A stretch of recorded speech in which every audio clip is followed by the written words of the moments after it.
चलिए आइए दोस्तों स्टार्ट करते हैं। आज का हमारा जो टॉपिक है वो है मौलिक अधिकार। जैसा कि मैंने पहले लेक्चर में आपको अनुसूचियाँ पढ़ा चुका हूँ और क्या नाम है अनुच्छेद पढ़ा चुका हूँ इम्पोर्टेंस, और भारतीय संविधान के भाग पढ़ा चुका हूँ, नीति निर्देशक तत्व पढ़ा चुका हूँ। आज का जो हमारा टॉपिक है वो है मौलिक अधिकार। इनसे यूपीएससी वगैरह में और एसएससी एचसी वगैरह में, सीडीएस वगैरह में, पीसीएस वगैरह में, एसआई वगैरह में सब जगह से क्वेश्चन आते हैं। चलिए आइए आपका समय ना बात करते हुए आज आरंभ गुरु में मैं आपको मौलिक अधिकार का पाठ शुरू करता हूँ। चलिए देखिए मौलिक अधिकार। मौलिक अधिकार, ये जो मौलिक अधिकार है ये वर्णित कहाँ है? ये है भाग 3 में। भाग 3 में, भाग 3 में ये वर्णित है। कहाँ से लिया गया है दोस्तों? तो लिया गया है यूएसए से। यूएसए से कितने से कितने तक है दोस्तों? तो ये है 12 से 35 तक। अब दोस्तों आप लोगों ने सुना होगा कि मौलिक अधिकार जो है 12 से 35 तक लिखा रहता है, लेकिन स्टार्टिंग होता है वो कहाँ से? 14 से, 14 से स्टार्ट होता है। तो 12-13 कहाँ चले गए? राज्य की परिभाषा दी है आर्टिकल नंबर 1 to 4 में। जैसे कि हम लोग आप पिछले लेक्चर्स में हम लोग पढ़ चुके हैं आरंभ गुरु पे कि राज्य की परिभाषा दी गई है 1 to 4 में। 5 to 11 में नागरिकता दी गई है। तो 12 से 35 हम मौलिक अधिकार बोल रहे हैं, लेकिन मौलिक अधिकार है कहाँ आपका? मौलिक अधिकार है 12 से 35 में, लेकिन हम लोग स्टार्ट कहाँ से करते हैं? 14 से करते हैं। तो कंफ्यूजन होता है ना। तो आइए मैं उस कंफ्यूजन को भी दूर करूंगा कि 12 में क्या है 13 में क्या है, क्योंकि कई सारे यूट्यूबर्स आपको पढ़ाएंगे लेकिन 12-13 के बारे में उनको खुद नहीं पता होता, तो वो क्या बताएंगे आपको। तो चलिए आइए स्टार्ट करते हैं। देखिए जब हम लोग का संविधान बन के तैयार हुआ था, जब वर्तमान जो हम लोग का मूल संविधान था, जब हम लोग का संविधान बन के तैयार हुआ था तब हम लोग के पास 7 मौलिक अधिकार थे, लेकिन वर्तमान में हम लोग के पास कितने हैं? 6 मौलिक अधिकार है। जो 6 मौलिक अधिकार है, और 7वां जो मौलिक अधिकार था, जो 7वां था मौलिक अधिकार, संपत्ति का अधिकार। संपत्ति का अधिकार, उसको 44वां संविधान संशोधन किया गया था। 44वां संविधान संशोधन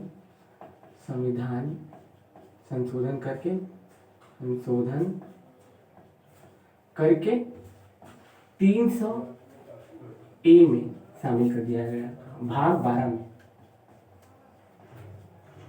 भाग 12 में ये भी क्वेश्चन पूछते हैं, पीसीएस वगैरह के क्वेश्चन इसी टाइप के होते हैं दोस्तों कि मौलिक अधिकार कौन से भाग में है? 3 में है। कहाँ से लिया गया? यूएसए में। कितने से कितने तक? 12 से 35 तक में। 7वां जो संपत्ति का अधिकार था वो कब खत्म किया गया? 44वां संविधान संशोधन करके 1978 में। कब दोस्तों? 1978 में इसको समाप्त कर दिया गया। अब हम लोग के पास वर्तमान समय में कितने मौलिक अधिकार हैं? आइए उनके बारे में भी जान लेते हैं कि वर्तमान समय में हमारे कितने मौलिक अधिकार हैं। देखिए पहला जो है हम लोग का है, पहला है समता या समानता का अधिकार।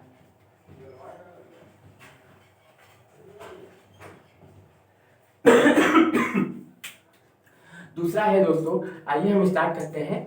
दूसरा है स्वतंत्रता का अधिकार। क्या है दोस्तों? स्वतंत्रता का अधिकार। दूसरा है स्वतंत्रता का अधिकार। देखिए हम लोग जो आरंभ गुरु की टीम है पूरी मेहनत से पढ़ा रही है, आप भी मेहनत करिए और हम भी मेहनत करें, और हम लोग इस बार एग्जाम जरूर निकालेंगे। यूपीएससी और यूपीपीसीएस थोड़े क्या नाम है हाई लेवल के एग्जाम होते हैं, इसलिए उनके लिए गहन नॉलेज यानी कि डीप नॉलेज आवश्यकता होती है। अगर हम डीप नॉलेज करेंगे, गहन नॉलेज करेंगे तो हम जरूर एग्जाम को क्रैक करेंगे। और ये जो समता या समानता का अधिकार है आर्टिकल नंबर 14 to 14 से 18 तक में है, ठीक है। और स्वतंत्रता का अधिकार है 19 से 22 तक में है। फिर क्या है? दूसरा है दोस्तों शोषण के विरुद्ध अधिकार। देखिए ऊपर नीचे हो सकता है लेकिन मैं बताऊंगा आपको वही क्या नाम है, क्या है दूसरा? स्वतंत्रता का अधिकार के बाद है शोषण के विरुद्ध अधिकार। क्या है दोस्तों? शोषण के विरुद्ध अधिकार। तीसरा शोषण के विरुद्ध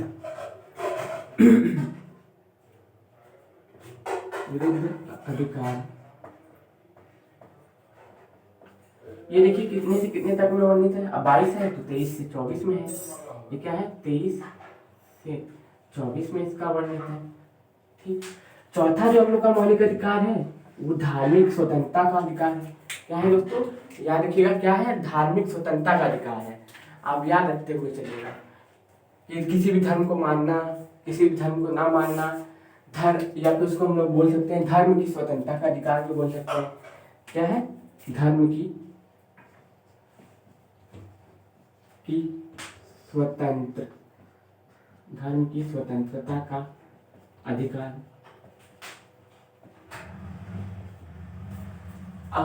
धार्मिक शिक्षा संबंधित अधिकार हम लोग का क्या है दोस्तों, पांचवा है, धार्मिक शिक्षा संबंधित अधिकार। जैसे कि मान लीजिए हम लोग एग्जाम देते हैं तो अल्पसंख्यक समुदाय जो होते हैं उनके बारे में हमें सोचना पड़ता है, तो क्या होगा, संस्कृति एवं शिक्षा संबंधित अधिकार। क्या कह लेंगे इसको हम पहले नोट कर देते हैं। 25 से लेकर 28 तक इसका वर्णन किया गया है। पांचवा जो हम लोग का है मौलिक अधिकार वो है क्या है, धार्मिक शिक्षा का अधिकार। क्या है दोस्तों, संस्कृति एवं शिक्षा संबंधित अधिकार। संस्कृति एवं शिक्षा संबंधित अधिकार क्या है दोस्तों, संस्कृति एवं शिक्षा संबंधित अधिकार। संस्कृति एवं शिक्षा संबंधित अधिकार, संस्कृति एवं शिक्षा संबंधित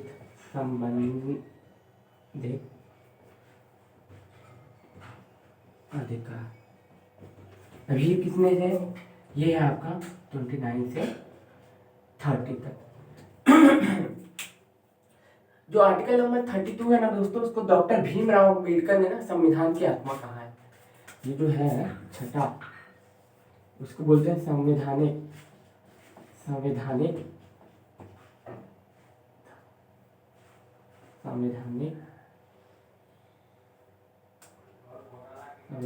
उपचारों का अधिकार। उपचारों का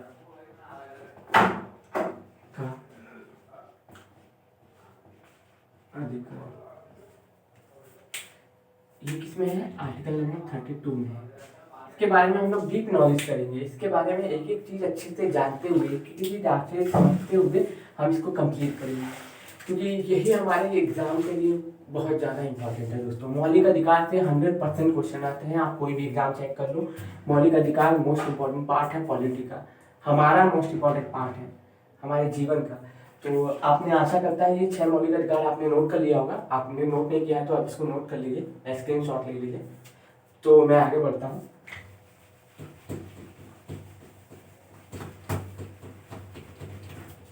देखिए जो आर्टिकल नंबर 12 है, अनुच्छेद नंबर 12, अनुच्छेद नंबर 12, ये क्या देता है कि ये राज्य की परिभाषा बताता है। जैसे कि राज्य की परिभाषा बताता है, परिभाषा। अब ये राज्य की परिभाषा से सोच रहे होंगे राज्य से क्या परिभाषा बताता है। ये आर्टिकल नंबर जो है 12, ये क्या करता है, राज्य की शक्तियों पे अंकुश लगाता है। क्या करता है, राज्य की शक्तियों पे अंकुश लगाता है। जैसे कि मान लीजिए राज्य हमारे साथ कोई मनमानी ना करे, ठीक, राज्य हमारे साथ कोई मनमानी ना कर सके, हमसे हमारा मौलिक अधिकार छीन ना सके, हमें हमारे मौलिक अधिकार प्रदान ना कर सके, तो उन सभी चीज़ों पे पाबंदी कौन लगाता है, ये आर्टिकल लगाता है। इसमें क्या दी गई है, राज्य की परिभाषा दी गई है। अगर मान लीजिए कोई भी योजना हम लोग शुरू करते हैं, ठीक, कोई भी योजना शुरू करते हैं, केंद्र सरकार और राज्य सरकार कोई अलग योजना शुरू करती है, राज्य सरकार अलग योजना कुछ शुरू करती है। तो मान लीजिए 95% जो पैसा है केंद्र सरकार ने दिया है, ठीक, 95% जो पैसा है वो किसने दिया है, केंद्र सरकार ने दिया है। और 5% जो पैसा है किसने दिया है, राज्य सरकार ने दिया है। सेंट्रल 95% दिया कुछ पैसा, और स्टेट ने दिया 5%, और स्टेट 5%। लेकिन इस पे हक किसका कहलाएगा, राज्य सरकार का ही कहलाएगा। केंद्र ने दिया 75% योगदान किसी योजना को शुरू करने के लिए, और सेंट्रल स्टेट ने दिया 5%, लेकिन इसकी किसके अंतर्गत आएगा? राज्य के ही अंतर्गत आएगा। ये राज्य की शक्तियों पे पाबंदियां लगाता है। आर्टिकल नंबर 12 जो है क्या करता है? राज्य की शक्तियों पे पाबंदियां लगाता है। जैसे कि हम बोल सकते हैं, अब हमें मौलिक अधिकार मिले हैं तो उसको कुछ अपवाद भी होंगे। अब मान लीजिए हमें मौलिक अधिकार मिल गया, हम जाके सड़क पे बीच रास्ते में सो के डीजे बजाने लगे तो क्या सरकार हमें छोड़ेगी? अरे भाई, हमें मौलिक अधिकार मिल गए, हम तो कुछ भी कर सकते हैं, हम बीच सड़क पे नाच सकते हैं, बीच सड़क पे सो सकते हैं, बीच सड़क पे डीजे बजा के तेज करके नाच सकते हैं, तो ये तो हम लोग नहीं कर सकते हैं। ये किसमें कहा गया है? 12 के अनुसार कि राज्य की परिभाषा दी है आर्टिकल नंबर 12 में। तो राज्य की शक्तियों पे अंकुश लगाने का काम करता है कौन? मौलिक अधिकार। हम लोग को जो मौलिक अधिकार हमें प्राप्त हैं, बेसिकली हम लोग यूनाइटेड स्टेट ऑफ अमेरिका से हम लोगों ने इस मौलिक अधिकार को प्राप्त किया है। जितने भी लोकतांत्रिक देश हैं वहाँ पे मौलिक अधिकार का होना आवश्यक है, क्योंकि बोलने की स्वतंत्रता नहीं रहेगी, आपको करने की स्वतंत्रता नहीं रहेगी, तो आपको देश बना के करेंगे क्या? इसी तरह अब हम आगे बढ़ते हैं 13 में। देखिए 13 में अनुच्छेद 13, अनुच्छेद 13 में क्या कहा गया है कि राज्य जो है मौलिक अधिकार के संबंध में क्या कर सकता है?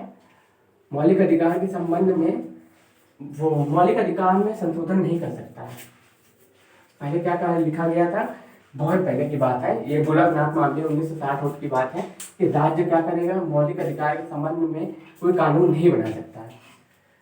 जब श्रीमती इंदिरा गांधी जी 1971 में आई तो उन्होंने एक कानून पास किया कि आर्टिकल नंबर 13 में भी 368 के तहत संशोधन किया जा सकता है।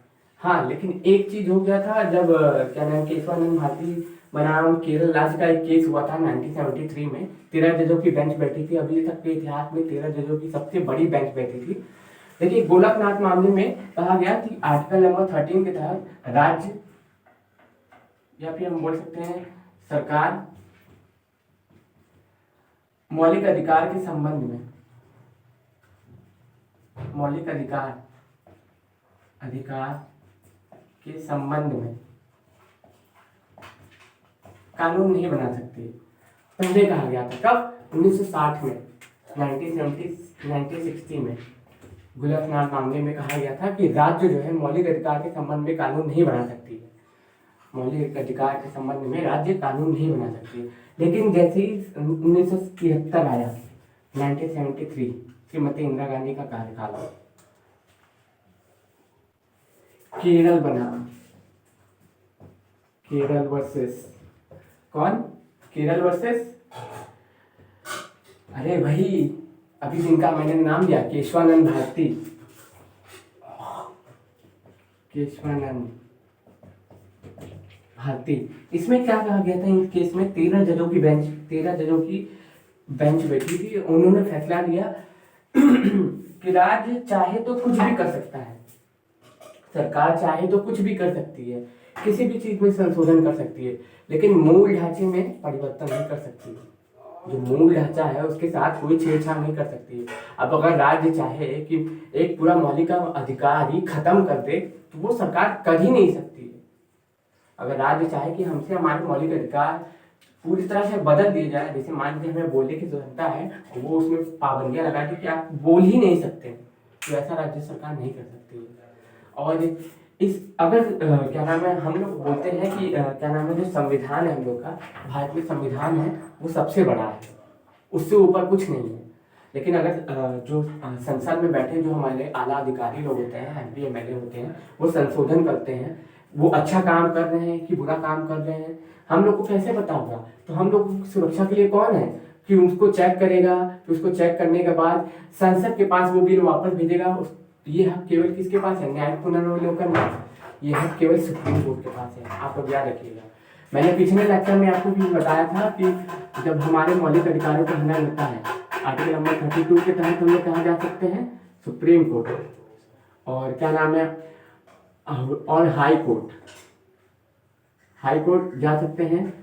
सुप्रीम कोर्ट 1 to 4 में, हाई कोर्ट है आपका जब हम लोग के 32 का हनन होता है तो सुप्रीम कोर्ट जा सकते हैं, 226 के तहत कहाँ जा सकते हैं, हाई कोर्ट जा सकते हैं, अगर हम लोग के मौलिक अधिकारों का हनन होता है। लेकिन कुछ मामलों में हाई कोर्ट को सुप्रीम कोर्ट से ज़्यादा शक्तियाँ प्रदान है। सुप्रीम कोर्ट जो है हम लोग का केवल मौलिक अधिकार के संबंध में ही कानून की व्याख्या कर सकता है, लेकिन राज्य सरकारें सभी मामले के संबंध में वो फैसला सुना सकती है। जो राज्य का हाई कोर्ट होता है उसके पास इससे ज़्यादा शक्तियाँ प्राप्त हैं। आप कहेंगे कि ऐसा हो ही नहीं सकता, लेकिन ऐसा सत्य है। मौलिक अधिकार के संबंध में अगर हमें कुछ संबंधित हमारे मौलिक अधिकार हमसे छीने गए तो हम सुप्रीम कोर्ट जाएंगे, वो एक्शन लेगा। अगर मान लीजिए और कोई मामले हैं तो वो हमारे स्टेट सरकार के अंतर्गत आएगा, यानी कि हाई कोर्ट के अंतर्गत आएगा। तो इसको आप समझते हुए चलिएगा, क्योंकि ये जो डिफिकल्ट है ना 12 और 13, ये लोगों को कई बार कंफ्यूज करता है, इसलिए मैं अभी 14 पे आया ही नहीं। इसलिए आप इसको समझते हुए चलिएगा, क्योंकि ये समझना बहुत ज़्यादा इंपॉर्टेंट है आप लोगों के लिए। जितना आप समझेंगे उतना आपके काम आएगा। तो 12 के तहत क्या कहा कि राज्य की परिभाषा दी गई है। राज्य की शक्तियों पर अंकुश लगाने का काम कौन करता है? कौन करता है? मौलिक अधिकार करता है। और क्या नाम है, आर्टिकल नंबर 13 में क्या कहा गया है कि मौलिक अधिकार के संबंध में सरकार कानून नहीं बना सकती। पहले ऐसा था कि मौलिक अधिकार के संबंध में 1960 में था कि मौलिक अधिकार के संबंध में सरकार कानून नहीं बना सकती, लेकिन इस समय मौलिक अधिकार के संबंध में सरकार कानून बना सकती है, उसमें कुछ संशोधन कर सकती है, लेकिन मूल ढांचे को परिवर्तित नहीं कर सकती है। आप इसको याद रखिएगा, इसको समझते हुए चलिएगा, क्योंकि बहुत ज़्यादा डिफिकल्ट हो जाता है बार बार। कब ये बेसिक स्ट्रक्चर का जो हम लोग का खेल है कब सामने आया? बेसिक स्ट्रक्चर का मसला है, किसने बताया? ये सुप्रीम कोर्ट ने बताया। सुप्रीम कोर्ट ने, एससी ने बताया। कब? केशवानंद भारती केस के बाद। जब केशवानंद भारती साहब केस हार गए, उनको अपनी भूमि देनी पड़ गई केरल सरकार को, उसके बाद सुप्रीम कोर्ट ने ये जजमेंट दिया कि सरकार चाहे तो कुछ भी कर सकती है, लेकिन मूल ढांचे में परिवर्तन नहीं कर सकती है वो। आप इसको समझते हुए और नोट करते हुए चलिएगा। ये बहुत ज़्यादा डिफिकल्ट हो जाता है कभी कभी, जो मैंने आपको बताया था शुरुआत में उससे ज़्यादा डिफिकल्ट ये हो जाता है कन्फ्यूजन तौर पे। चलिए आगे बढ़ते हैं। अब हम लोग स्टार्ट करते हैं बेसिक, जो जहाँ से हम लोग को पढ़ना है।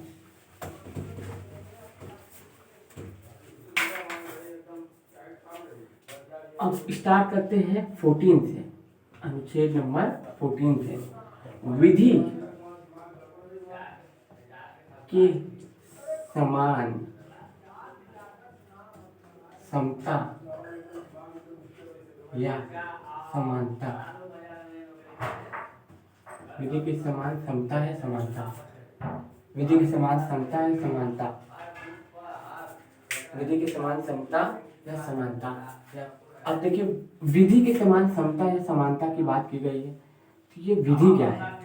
अब ये कंफ्यूजन होगा कि विधि क्या है। अब जैसे मान लीजिए समाज में विधि के समान समता, विधि के समान संरक्षण। सरकार हम अगर मान लीजिए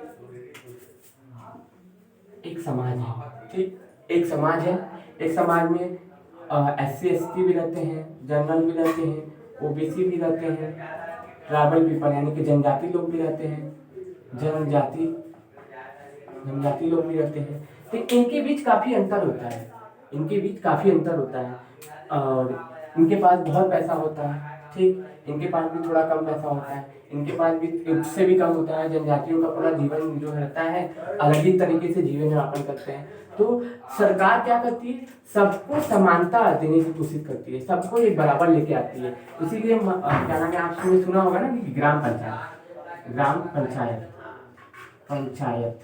ग्राम पंचायत में आपने सुना होगा 33% आरक्षण है। किसके लिए? महिलाओं के लिए। 33% आरक्षण किसके लिए? महिलाओं के लिए। किसमें? ग्राम पंचायत में। अब देखिए, समाज में कई वर्ग के लोग रहते हैं, सबके बीच समानता तो है नहीं। अब सबके बीच तो समानता है नहीं, कोई बहुत ज्यादा अमीर है, कोई बहुत ज्यादा गरीब है। तो सरकार क्या करती है? सरकार सबको बराबर का हक देने की कोशिश करती है। जैसे मान लीजिए जनजातियों को कुछ अलग से रिजर्वेशन दे देती है, जो OBC है उनको कुछ अलग से रिजर्वेशन दे सकती है। और क्या नाम है, जनरल कैटेगरी को अब मान लीजिए हम जनरल अगर मान लीजिए 33% आरक्षण महिलाओं को दिए हैं, ठीक, महिलाओं के लिए विकास कर रहे हैं, महिलाओं को हम क्या कर रहे हैं? अच्छे से सुविधा प्रदान कर रहे हैं। तो अरे भाई, मेल बोलेगा कि नहीं बोलेगा? लड़का बोलेगा कि नहीं अरे ये तो हमारे मौलिक अधिकार का हनन हो रहा है, विधि के समान समता, विधि के समान संरक्षण की आप बात किए हैं, इसमें विधि के समान समता, विधि के समान संरक्षण, समता, विधि के समान समता और विधि की समान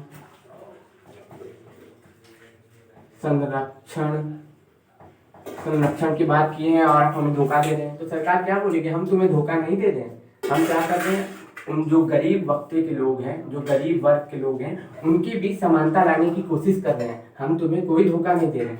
क्योंकि ऐसे तो सरकार चाहे तो क्या नाम है कुछ भी कर सकती है। अगर माने हम लोग तो ये मौलिक अधिकार का एक तरह से हनन नहीं हो रहा है, लेकिन जो महिलाओं को जो सुविधा दी जाती है, उनको महिलाओं को पुरुषों को एक बराबर लाने की कोशिश की जा रही है। गरीब वर्ग के लोगों को और अमीर वर्ग के लोगों को दोनों को बराबर लाने की कोशिश की जा रही है। इसलिए क्या कहा गया है कि विधि की समान समता, विधि के समान संरक्षण की बात कही गई है। और इसमें आपसे पूछता क्या है कि आर्टिकल नंबर 14 में कि इसके अपवाद क्या क्या हो सकते हैं। 1 मिनट दोस्तों, कैमरा देखिए।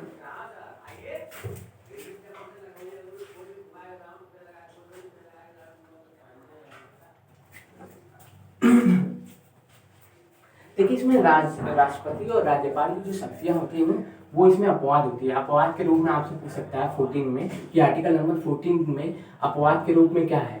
तो आप आर्टिकल नंबर 14 में बोल सकते हैं कि राष्ट्रपति व राज्यपाल की जो शक्तियां होती हैं, न्यायिक शक्तियां जो होती हैं, वो इसके अपवाद हैं। दूसरा हो सकता है कि क्या राष्ट्रपति और जो राज्यपाल हैं वो न्यायालय में अपने कार्यकाल के समय उनको नहीं घसीटा जाएगा, उनको न्यायालय में नहीं बुलाया जाएगा उनके कार्यकाल के दौरान। जिस समय वो कार्य कर रहे होंगे उस समय उनको न्यायालय में बुलाया नहीं जाएगा। और राष्ट्रपति जब तक अपने पद पे है तब तक उसके विरुद्ध न्यायालय कोई कार्यवाही नहीं ले सकता। जब तक राष्ट्रपति अपने पद पे है तब या राज्यपाल उसके विरुद्ध जो है, जो राज्य है, कोई भी निर्देश या फिर सरकार जो है कोई भी उसके विरुद्ध कानून पारित करके उसके पाबंद नहीं कर सकती। थोड़ी तबीयत भी खराब है दोस्तों, तो पानी पीते रहता हूँ ताकि आप लोग को पढ़ा सकूं। जैसे राष्ट्रपति जो है और राज्यपाल जो है, उसके कार्यकाल के समय उसके खिलाफ दीवानी मुकदमा नहीं चलाया जा सकता। ये सभी चीजें आपका 14 में लिखी हुई है। और 14 में लिखा क्या हुआ है, बेसिकली नॉर्मल पीसीएस वाले अगर पूछना होगा तो आपसे क्या पूछेंगे कि आर्टिकल नंबर 14 में लिखा क्या हुआ है। आपको मैंने जितनी डीप गहन नॉलेज दी है वो इस आपसे नहीं पूछेंगे।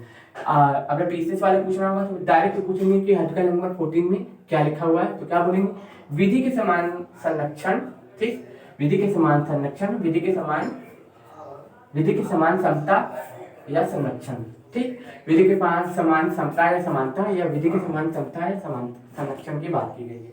ठीक, क्या बोलेंगे आप कि विधि के समान समता या समानता की बात की गई है। विधि के समान समता, विधि के समान संरक्षण की बात की गई है।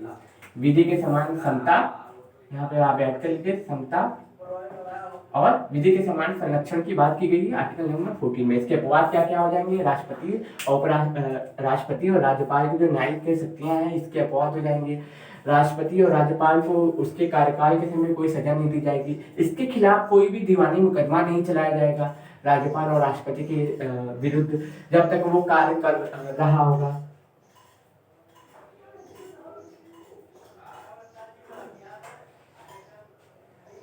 अगर इनके खिलाफ कोई मुकदमा चलाया भी जाएगा ना तो इनको 2 माह पहले इनको सूचना दी जाएगी कि आपको जैसे ये नहीं होता है कि पहले कोई आने वाला होता है आपके घर, उससे पहले 2 महीने पहले फोन कर देता है कि हम इस तारीख को आ रहे हैं। वही हाल इनका भी है कि क्या होगा कि जब राष्ट्रपति क्या करेगा, राष्ट्रपति और राज्यपाल के विरुद्ध जो मुकदमा चलाया जाएगा तब उनको 2 महीने पहले सूचना दे दी जाएगी कि आपके खिलाफ ये चीज का मुकदमा चलाया जाने वाला है, तो आप इसके लिए तैयार हो जाइए। ये हाल रहेगा। ये सब चीजें आर्टिकल नंबर 14 के अपवाद है। और ये आपको समझ में आया कि समाज में छोटे वर्ग के लोग हैं और उच्च निम्न वर्ग के लोग हैं, मध्यम वर्ग के लोग हैं और एकदम लोअर कैटेगरी के लोग हैं। उनको उनके बीच समानता स्थापित करने के लिए सरकार क्या करेगी, सरकार सबको कुछ अलग से स्पेशल सुविधाएं देगी। स्पेशल सुविधाएं से मतलब आप समझ रहे होंगे, स्पेशल सुविधा मतलब कि अतिरिक्त, जैसे मान लीजिए आरक्षण वगैरह जो आप सुने होंगे, जो उनको अलग से फैसिलिटी दी जाती है वो सब किस में ले जाएंगे, सरकार इसके द्वारा आर्टिकल नंबर 14 के तहत सभी वर्गों के लोगों को एक साथ एक बराबर लाने की कोशिश करती है, जो उनके बीच अंतर रहता है उसको कम करने की कोशिश करती है आर्टिकल नंबर 14 के तहत। अब देखिए आगे बढ़ते हैं। आई होप आपको ये समझ में आ रहा होगा, आप कंफ्यूज नहीं हो रहे हो, क्योंकि ये हम लोग डीप नॉलेज ग्रहण करते हुए चल रहे हैं। मैं चाहता तो केवल आर्टिकल बता के आपको आगे निकल सकता था, लेकिन मैं इसको डीप नॉलेज लेके आपको ये आगे बढ़ना हूँ। देखिए आर्टिकल नंबर 15 में क्या दिया हुआ है कि राज्य किसी भी नागरिक के साथ, आर्टिकल नंबर 15 में क्या दिया हुआ है कि राज्य किसी भी नागरिक के साथ जन्म, मूल वंश, लिंग के आधार पे क्या करेगा, जन्म, लिंग, मूल वंश के आधार पे 5 चीजें आप याद रखिएगा, धर्म, मूल वंश, लिंग, जन्म स्थान, जन्म, मूल वंश, लिंग, स्थान के आधार पर कोई भेदभाव नहीं करेगा। क्या क्या क्या याद रखेंगे, धर्म, मूल वंश, जाति, लिंग, धर्म के आधार पे राज्य सरकार किसी के साथ कोई भेदभाव नहीं करेगी। अब इसे इसका मतलब क्या है कि मैंने आपको 5 चीजें बता दी, क्या क्या, धर्म, मूल वंश, लिंग, जन्म, स्थान के आधार पे सरकार किसी के साथ कोई भेदभाव नहीं करेगी, राज्य सरकार, बेसिकली राज्य सरकार। अब जैसे मान लीजिए मैं किसी भी धर्म का हूँ, ठीक, मान लीजिए मैं हिंदू हूँ, मैं मुस्लिम हूँ, ठीक, मुस्लिम हूँ। अब मैं किसी हिंदू होटल में खाना खाने जाता हूँ, तो क्या राज्य सरकार हमें अनुमति देती है कि केवल हिंदू के होटल में हिंदू खाना खाएगा, मुस्लिम के होटल में मुस्लिम ही खाना खाएगा? क्या ऐसा किसी संविधान में लिखा हुआ है? नहीं लिखा। अगर कोई भी व्यक्ति आपके साथ ऐसा करता है तो आप उसके खिलाफ कहाँ जा सकते हैं, सुप्रीम कोर्ट जा सकते हैं, आर्टिकल नंबर 32 के तहत। कहाँ? Supreme court. कितने में वर्णित है? 1 to 4 में। आप कहाँ जाएंगे? आर्टिकल नंबर 32 के तहत सुप्रीम कोर्ट जाएंगे और सुप्रीम कोर्ट आपकी बात सुनेगी और इनको सजा देगी। अब मूल वंश, अब चाहे हम किसी भी वंश के हो, अरे भाई हम किसी भी वंश के हो, हमें सरकार किसी भी वंश के आधार पे किसी के साथ कोई भेदभाव नहीं करेगी कि आप इस वंश के हैं तो आपके साथ भेदभाव किया जाएगा, आपको संशोधन किया है तो आप भेदभाव किया जाएगा। ये मेरे साथ राज्य सरकारें या राज्य सरकार में रहने वाला कोई भी व्यक्ति मेरे साथ वंश के आधार पे, अब जैसे मान लीजिए हम एग्जांपल दे सकते हैं, हम ST/SC हैं, ठीक, हम ST/SC हैं और हम किसी जगह खाना खाने जा रहे हैं होटल में, बेसिकली हम पार्क में घूमने जा रहे हैं या फिर हम ट्रेन में बैठ के जा रहे हैं, तो हम मेरे साथ कोई भी नागरिक कोई भेदभाव नहीं कर सकता, क्योंकि हमें जो मौलिक अधिकार प्राप्त है उसके तहत हम डायरेक्ट सुप्रीम कोर्ट या हाई कोर्ट में जाके अपील कर सकते हैं कि भाई देखो मेरे साथ ये भेदभाव हो रहा है, मेरे जन्म के आधार पर, मेरे लिंग के आधार पर, मेरे वंश के आधार पर मेरे साथ भेदभाव किया जा रहा है। अब लिंग से क्या तात्पर्य है? लिंग से तात्पर्य क्या है दोस्तों? लिंग से तात्पर्य है चाहे मेल हो चाहे फीमेल हो, मेल हो चाहे फीमेल हो, उन दोनों के साथ कोई भेदभाव नहीं किया जाएगा। अब जैसे मान लीजिए एग्जांपल हम ले सकते हैं कि सिनेमा हॉल देखने केवल लड़के ही जाएंगे, लड़कियां नहीं जा सकती। सिनेमा देखने केवल लड़की ही जाएंगी और लड़के नहीं जा सकते। तो ऐसा हो सकता है? ऐसा बिल्कुल नहीं हो सकता। इसके तहत हम लोग का आर्टिकल नंबर 15 के मौलिक अधिकार का हनन हो रहा है। इसके तहत हम तुरंत अपील करेंगे और सरकार को जो कोर्ट है, हमारा जो शक्तिपीठ है, हमारा जो न्यायपीठ है, वो हमारी बातों को सुनेगा और हमारे ये सुविधा प्रदान करेगा हमें। इसके फिर तीसरा क्या हुआ? जन्म। चाहे हम कहीं भी भारत में अगर हम जन्म लिए हैं, जन्म के आधार पर नहीं है कि अगर हम इस वंश में जन्म लिए हैं तो हमसे लोग भेदभाव करेंगे। अगर हम ट्राइबल पीपल हैं या ST/SC हैं तो हमें सरकार वो सुविधाएं प्रदान नहीं करेगी जो बाकी सब वंशों को दी है। जो अच्छे वंश में जन्म लेता है सरकार उनको ही अच्छी सुविधा प्रदान करती है, ऐसा नहीं है। सरकार सभी को साथ में लेके चलती है, सभी को शिक्षा देती है, सभी को रोजगार देती है, जितना सरकार से हो पाता है सरकार करती है।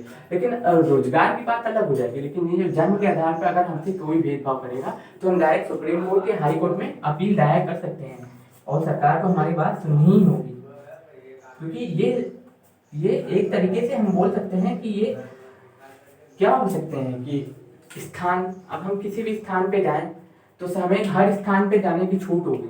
ऐसा नहीं कि आप खाली यहाँ जा सकते हो, दूसरी जगह नहीं जा सकते हो। एक जगह जाओगे दूसरी जगह आप जाने के योग्य नहीं हो, ऐसा नहीं कर सकती राज्य सरकार।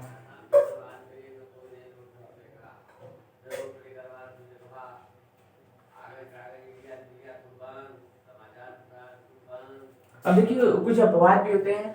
राज्य सरकार क्या करती है कि महिलाओं को, बच्चों को कुछ स्पेशल प्रोविजन देती है, जिसके मान लीजिए महिलाओं को बच्चों को कुछ अलग से सुविधाएं देती है। जैसे मान लीजिए हम बोल सकते हैं कन्या विद्याधन योजना, बेटी बढ़ाओ बेटी पढ़ाओ योजना, स्कूल चले हम, ये सब क्या है, राज्य सरकारें बच्चों को और महिलाओं को कुछ अलग से ये क्या सुविधाएं प्रदान करती है। ये सब क्या है, ये सब इसके आर्टिकल नंबर 15 के अपवाद है। तो आप उसमें उसको ऐड मत कर लीजिएगा कि अरे बच्चों को तो शिक्षा दे रही है, बच्चों को तो कन्या विद्याधन के तहत पैसा सरकार दे रही है राज्य सरकार, लेकिन हमें दे ही नहीं दे। इसलिए आप ये सीधा सीधा ये मान के चलिए राज्य का कोई धर्म नहीं होता। राज्य क्या, हम लोग क्या है, धर्मनिरपेक्ष राष्ट्र हैं, और राज्य का भी कोई धर्म नहीं होता। राज्य धर्म के आधार पे किसी के साथ कोई भेदभाव नहीं कर सकता, आप किसी भी धर्म के हो। राज्य आपको वही सुविधा प्रदान करेगा जो उस धर्म को कर रहा है। अगर आप हिंदू हैं, आपको जो सुविधा हिंदू को प्रदान हो रही है वही सुविधा मुस्लिम को भी प्रदान हो रही है, जो सरकार के द्वारा लाई जा रही है। अगर जो सरकार के द्वारा जॉब लाई जा रही है, सरकार के द्वारा जो व्यवस्थाएं दी जा रही है, वो सभी भी क्या है, वो सभी भी क्या आएंगे, आपके इसके अंतर्गत ही आएंगे, इसके अंतर्गत ही आएंगे। आप कंफ्यूज मत होइएगा। नॉर्मल पीसीएस वाले जो क्वेश्चन पूछते हैं वो क्या पूछेंगे कि आर्टिकल नंबर 15 में क्या लिखा हुआ है। आर्टिकल नंबर 15 में सीधा लिखा है भाई, राज्य किसी भी नागरिक के साथ धर्म, मूल, वंश, लिंग, जन्म स्थान के आधार पर विभेदक विरोध है, क्या करेगी राज्य में 5 चीजों के आधार पर। ये 5 तो आप रख लीजिएगा, ये जो 5 है ना यही मेन है। एक और दे देगा यूपीएससी में कि इसमें से राज्य किसके साथ भेदभाव नहीं कर सकते, 4 दे देगा, 5वां देगा ही नहीं। अब 5वां नहीं देगा तो आप 5वां में कंफ्यूज हो जाएंगे, आप 5वें में कंफ्यूज हो जाएंगे, उस कंफ्यूजन में आपका क्वेश्चन भी गलत हो जाएगा। तो आप कोशिश करिएगा कि आप 5 को रट लें। बहुत ईजी है दोस्तों, जन्म, मूल, वंश, लिंग, स्थान के धर्म के आधार पे विभेदक विरोध, बहुत ईजी है। अब इसमें है क्या, इसके 3 अपवाद है। मैंने पहला अपवाद बताया कि बच्चों को शिक्षाएं देगी सरकार, ठीक है, बच्चों को शिक्षाएं देगी। 1 मिनट में पानी पी के आया।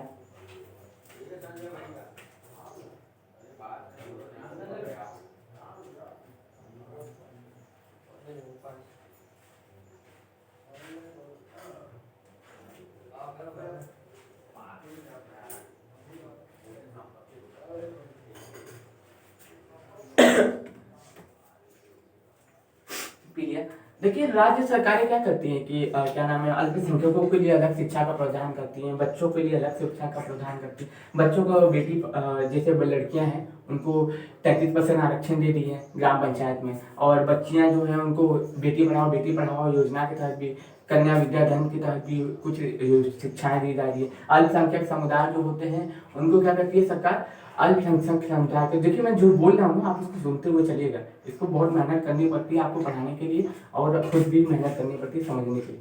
तो राज्य सरकारें जो है जन्म, मूल, वंश, लिंग, स्थान, धर्म के आधार पर विभेदक विरोध है, इसके तहत ये 5 चीजें मैंने आपको डीपली एक्सप्लेन की है। इसके अपवाद क्या क्या सकते हैं, पहला कि बेटी पढ़ाओ और बच्चों को, छोटे छोटे बच्चों को पढ़ाओ। ये सब चीजें जो सरकार अलग से मुहैया करवाती है हम लोगों के अतिरिक्त। जैसे मान लीजिए हम अगर 12th क्लास में पढ़ रहे हैं और कोई बच्चा 6th क्लास में पढ़ रहा है तो उसकी शिक्षा बिल्कुल निःशुल्क होगी, उसकी शिक्षा बिल्कुल निःशुल्क होगी। महिलाओं को भी सरकार अलग से कुछ पैसे प्रदान करेगी उनके शादी विवाह के लिए, उनके एजुकेशन के लिए। जो अल्पसंख्यक समुदाय हैं उनको कुछ अलग से सुविधाएं प्रदान करेगी, और जो हमारे अल्पसंख्यक जो समुदाय के लोग होते हैं उनको फ्री में शिक्षा प्रदान करेगी। तो आइए दोस्तों आर्टिकल नंबर 15 पे ही आज छोड़ते हैं। मैं सोच रहा हूँ एक और कंप्लीट कर दूँ, ठीक है, आर्टिकल नंबर 16 भी आज कंप्लीट ही कर देता हूँ, क्योंकि मैं नहीं चाहता कि ये लेक्चर मैं आपको लॉन्ग ले जाऊँ और आप फिर इस लेक्चर को देख के हमें गाली दें। तो मैं कोशिश करूँगा कि मैं धीरे धीरे ही आपको आगे लेके जाऊँ। देखिए 16 में क्या है, लोक नियोजन में अवसर की समानता। कैमरा जी आजकल बहुत धोखा दे रहे हैं हम लोग, पता नहीं क्या हो जाता है, कभी कभी इधर रह के काम ही करना बंद कर देते हैं। तो 1 सेकंड दोस्तों,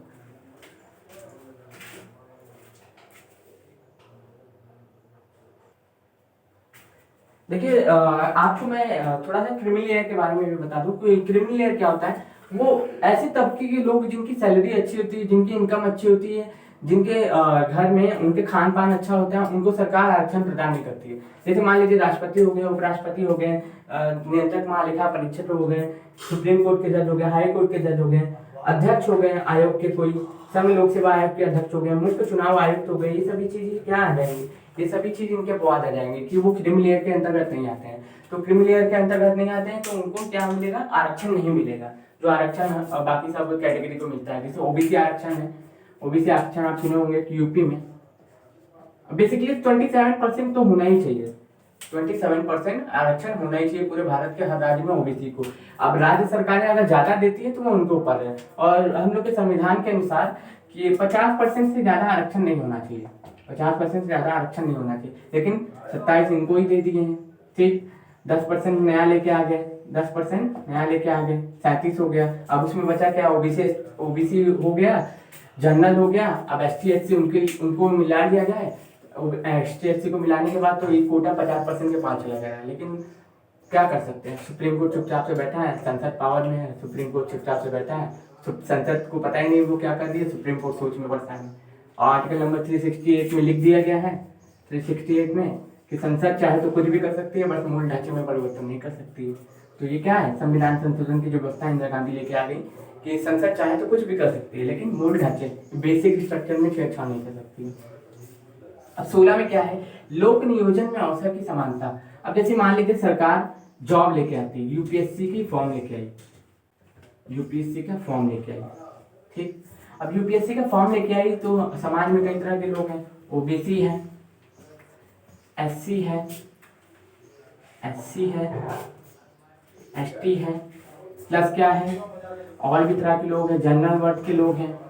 तो उन सभी को लोगों को क्या होगा, ये जनरल वर्ग वो भी फॉर्म भरेंगे, ओबीसी वाले भी लोग फॉर्म भरेंगे, एसटी एससी वाले भी लोग फॉर्म भरेंगे, और इन सभी के लिए सरकार ये फॉर्म लेके आई है। ये नहीं, ये जॉब की सरकार सबके लिए लेके आई है, वो केवल इनके लिए लेके नहीं है, केवल जो जनरल है भारत में वही यूपीएससी का फॉर्म भर सकता है, बाकी कोई नहीं भर सकता है। केवल ओबीसी है वही भारत में यूपीएससी का फॉर्म भर सकता है और कोई नहीं भर सकता है। एसटी एससी जो है भैया बस वही फॉर्म भरेंगे, और क्या नाम है, और कोई यूपीएससी का फॉर्म नहीं बन सकता और कोई आईएएस ऑफिसर नहीं बन सकता। तो ऐसा सरकार नहीं कर सकती, इसीलिए क्या करती है, लोक नियोजन में अवसर की समानता।